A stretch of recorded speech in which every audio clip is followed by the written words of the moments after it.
But Bob Marley said it best. He said, don't know your past, you don't know your future. And it's so true. You know, knowledge of self becomes an integral part of us raising children correctly. I see you, Carl. I got to go to Stephen Bardo. Stephen, you wrote a book, man, How to Make the League Without Picking Up the Rock.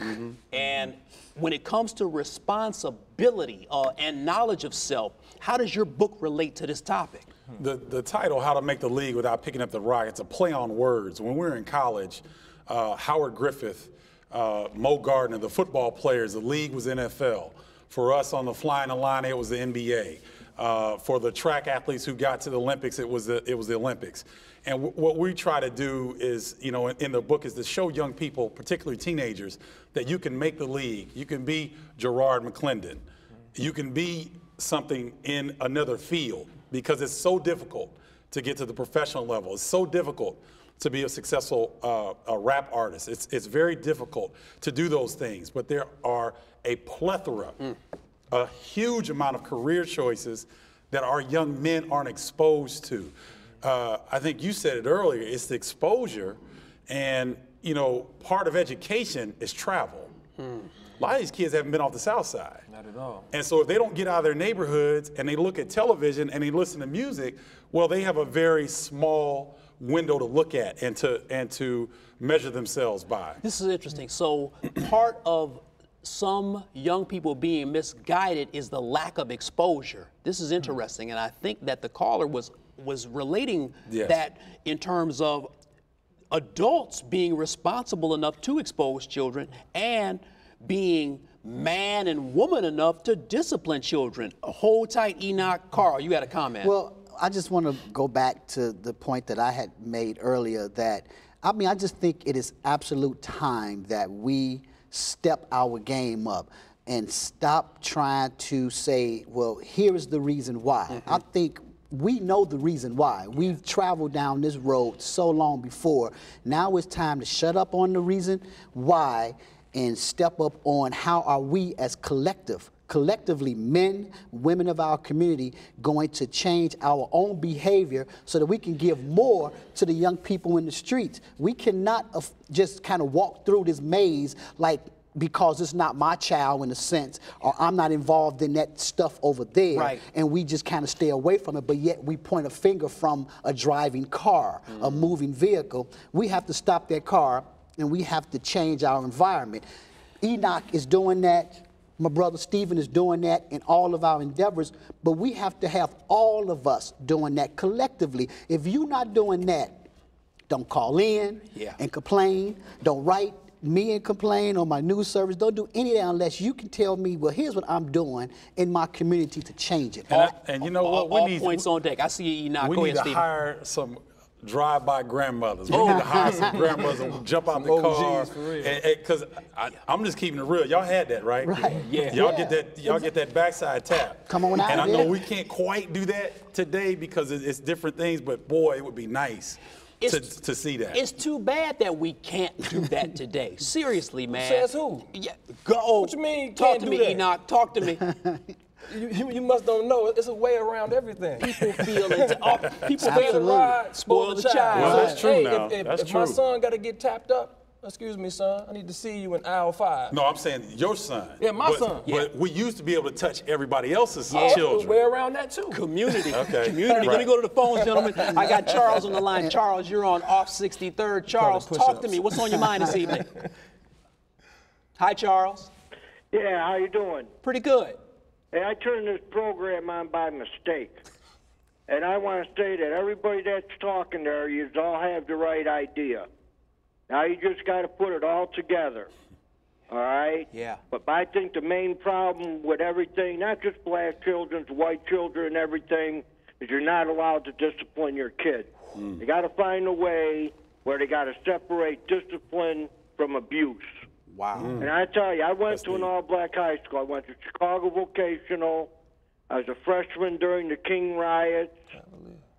And when I graduated, there was 890 people in the graduating class and 13 whites. And all these people came out with educations. Everybody tried. And I don't know what stopped it. But the gentlemen that are up there talking, You're on the right track, and just make it work now. Hey, Charles, thanks for the call. We appreciate the compliment, and thanks for watching Off 63rd here on WYCC. Huge comment. Enoch, talk to me, man. Look, what he just said reminded me of a study that was done. In the 1950s, they were looking at the major influences of young people. In the 50s, the #1 influence of young people was home. #2 was church. Then you had school. But they did the same study in the 1980s, again, when cable TV and media began to accelerate with the technology advancements. #1 influence of young people was peers. #2 was television. I'm not surprised. So if you flip the script in that way, and it was in the 1980s, and with the advent of what? Everything from cable TV to the internet to social media. The brick phone. Went from the brick phone to the cell phone with a camera. Right. You know, when you begin to see this, well, we need to have exposure to truth and habits that show you what it means to be a parent. Because I've been to schools 7:30 in the morning doing work in front of an elementary school, and mama is listening to Gucci Mane. When the door opens, you smell blunt smoke coming, and there's a 1st and 2nd grader in the back seat. Right. So when you say, well, we want the children to be better, I'm sorry, the apple don't fall too far from the tree. So if you don't find a way to circumvent what you can, because we don't go home with them. So they have to experience the 8 to 12 hours, however many hours of being at home in that environment. Well, when we get them in the after-school program or the in-school or the basketball camp or whatever we're doing on the weekend, when we get them, we have to do as much as we can to make them critical thinkers, but they're going to have to understand that mama or daddy or cousin may not be doing the right thing, but you have to make the right choice. You know what? Morals are not windows, morals are mirrors, and sometimes we want to look at someone else and say you doing the wrong thing, when the reality is you have to look in the mirror and say, wait a minute, First, what am I doing? Before I go back to phones, I want to read a comment here from the great writer Hakeem Matabuti, who owns Third World Press. In the book Black Men, Obsolete, Single, and Dangerous, he says these black men, sons of Africa, are kneeless, voice broken, homeless, forgotten, and terrorized into becoming beggars, thieves, or ultra dependents on a system that considers them less than human and treats them with less dignity and respect than dogs. I am among these men. Hold your horses, gentlemen. Let me go to Michelle on the phones. Michelle, you're on Off 63rd. Michelle, talk to me. What's on your mind this evening?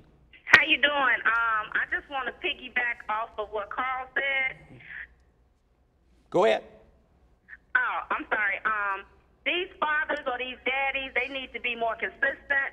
You know, you can't be like a father or daddy on Monday and then Thursday you're not around.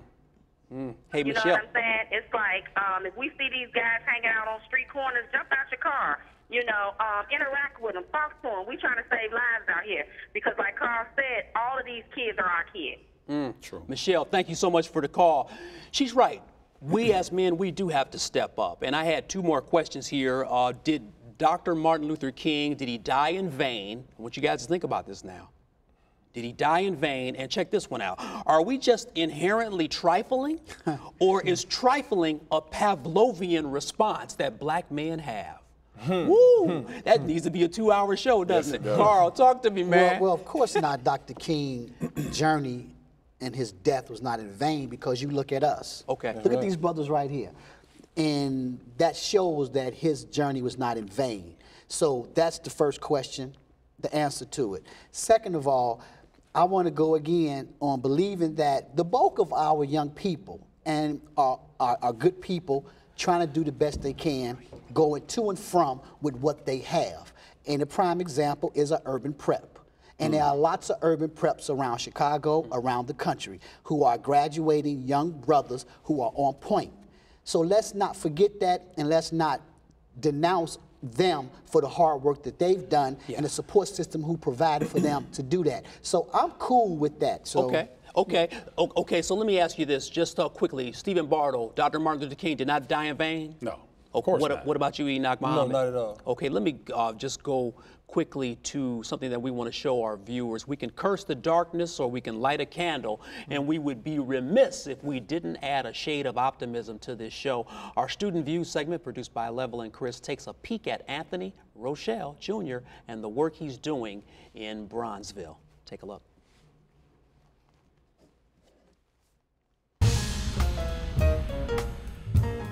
think Bronzeville poised for a comeback. I read up on the history of the area. I know that the roots are deep with jazz, live blues, a lot of different things, good eating. And when I came around, I looked at the area, investigated, and there was really nothing here at the time. And I felt coming back to the area would be great. It would be a start of something big. We have a lot of different projects going on, and I just wanted to be one of the first to be a part of the movement. Not only being a spot where people can come in and listen to live jazz if it's blues, but I also want to be a part of the community, being maybe even a beacon of light, community service driven. I want to get out in the community and show them opportunities for our youngsters to come out and do something different.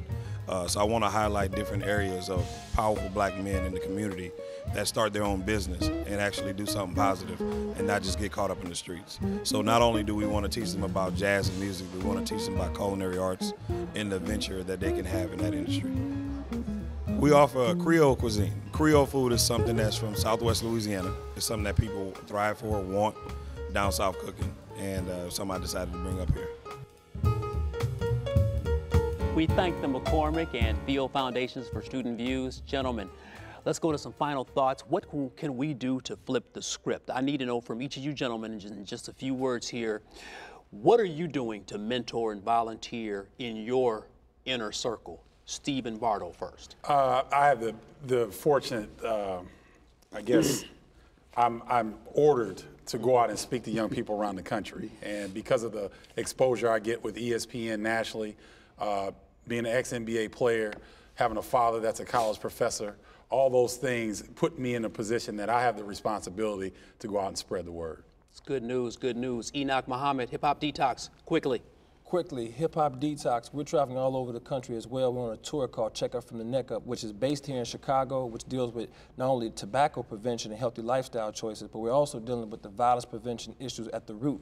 The thing that we want to do is make sure that Garrard McClendon and Stephen Bardo and my brother here, Carl Rest, can have their own Hip Hop Detox. So what we're doing is putting together the social franchise package. So just like you have a Boy Scouts and Girl Scouts and those things, that's what we want to do. We're going to talk about it after the show. And Carl West, quickly, man, mentoring, volunteering. I got the Truth for Literacy after school program around Chicago. I got Next Generation Leadership Council, co-founded with Mays Jackson. We are building the next generation of leaders, and that's what we do. That's our responsibility.